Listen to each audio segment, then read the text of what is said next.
Hukum ikhfa disamarkan bila huruf nun sukun atau tanwin dibacakan bertemu dengan huruf ikhfa.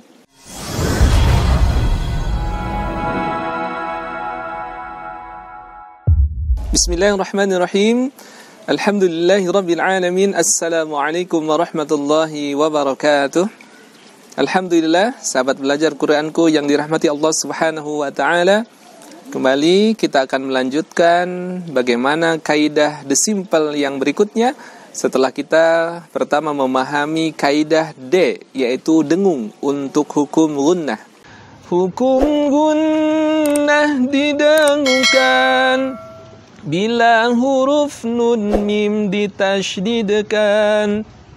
Contohnya inna amma. Yang kedua adalah kaidah S dan I kecil.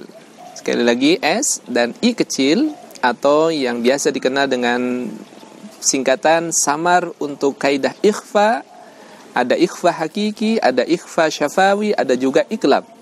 Dan insyaallah pada kesempatan ini akan sedikit mengupas bagaimana kaidah samar pada hukum ikhfa hakiki. Untuk lebih lengkapnya, silakan simak nadham berikut ini. Hukum ikhfa disamarkan bila huruf nun sukun atau tanwin dibacakan bertemu dengan huruf ikhfa. Huruf ikhfa yaitu tatha, jaza, dadha, sasha, sada, tadha, faqa, dan ka. Bagaimana sahabat belajar Quranku? Bisa mengikuti dan memahami nadhamnya? Coba kita ulang sekali lagi.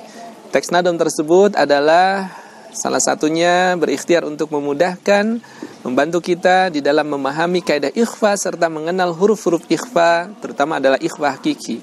Baik, silakan diperhatikan nadham berikut sekali lagi. Hukum ikhfa disamarkan bila huruf nun sukun atau tanwin dibacakan bertemu dengan huruf ikhfa. Huruf ikhfa yaitu tatha, jaza, dadha, sasha, sada, tadha, faqa, dan ka. Baik, bagaimana? Mari kita sedikit membahas kaidah ikhfa yang biasa kita kenal dengan bacaan yang disamarkan. Secara bahasa, ikhfa adalah menyembunyikan, dari lafaz akhfa yukhfi ikhfaan, menyembunyikan sesuatu. Terkhusus di ikhfa hakiki adalah menyembunyikan huruf nun sakinah atau nun sukun, ataupun juga huruf tanwin an dan in serta un ketika bertemu dengan huruf-huruf ikhfa. Apa saja huruf ikhfa? Tadi sudah disampaikan. Untuk mengingatnya, silakan lihat urutannya. Yang pertama ta, kemudian tha. Mirip ya, ta, sa. Kemudian ada ja, za atau jim ya dengan zai. Kemudian da, za, yaitu dal dengan zal. Kemudian sa, sha, sin dengan shin. Kemudian so, bo, sod dengan dhad. Kemudian to, dha, to dengan dha. Dan 3 huruf lagi, fa, qa, ka. Fa, qaf dan huruf kaf. Semuanya ada berapa? 15. Coba ulangi. Ta, sa, ja, za, da, za, sa, sha, so, do, to, zo, fa, ko, dan ka. Baik, mudah?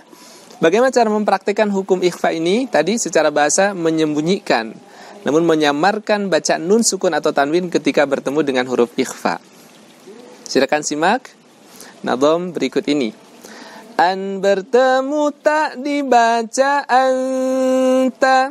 An bertemu sa dibaca antha. An bertemu ja dibaca anja. Baik, mudah bukan? Asalnya an bertemu ta, nun secara hakiki adalah dibaca asli an, in, un. Namun ketika bertemu dengan ta, maka prosesnya adalah bacakan nun dan bersiap-siap membaca huruf yang di depannya, yakni huruf ikhfa, contoh saja huruf ta. Maka nun, makhraj nun dari torful lisan, ujung lidah nempel ke gusi bagian atas, itu bersiap-siap membacakan huruf ta, yaitu huruf ta di torful lisan, ujung lidah bertemu dengan usul as-sanayal ulya, pangkal gigi seri atas. Jadi posisinya ada di sana, anta, tidak anta, juga tidak angta, terlalu jauh. Maka an bertemu tak dibaca anta, an bertemu sa dibaca ansa, an bertemu ja dibaca anja.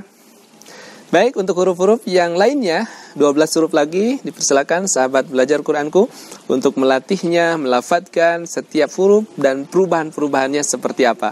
Nanti insyaallah ke depan kita akan fokus di setiap huruf tersebut, sehingga mempraktikkan huruf ikhfa betul-betul kita akan melatihnya dengan baik. Terkhusus di pertemuan kesempatan yang berbahagia ini, kita akan coba langsung mempraktikannya dalam salah satu surah dalam Al-Quran, yakni surah Az-Zalzalah. Jadi dipersilakan bisa juga menyimak bacaannya ataupun bisa langsung membuka Al-Quran yang sudah sahabat siapkan. A'udzu billahi minasy syaithanir rajim. Bismillahirrahmanirrahim. Idza zulzilatil ardu zilzalaha wa akhrajatil ardu athqalaha wa qala al insanu ma laha yawma idzin tuhaddithu akhbaraha bi anna rabbaka awha laha يومئذ يصدر الناس أشتاتا ليروا أعمالهم فمن يعمل مثقال ذرة خيرا يره ومن يعمل مثقال ذرة شرا يره. Baik, sahabat belajar Quranku, kita perhatikan di ayat yang ketiga, keempat, dan juga ayat ke-8. Di ayat ketiga kita menemukan nun sakinah bertemu dengan huruf sin. Tadi huruf sin termasuk huruf yang dibaca ikhfa, maka ketika membacanya tidak dibaca izhar ataupun jelas.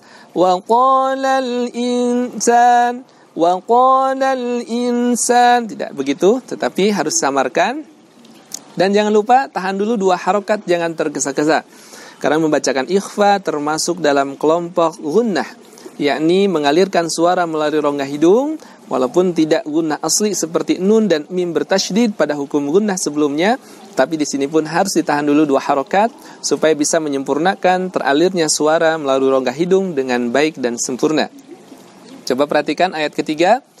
Wa qalal insanu ma laha. Ada nun bertemu sin, maka nun bersiap-siap membacakan huruf sin.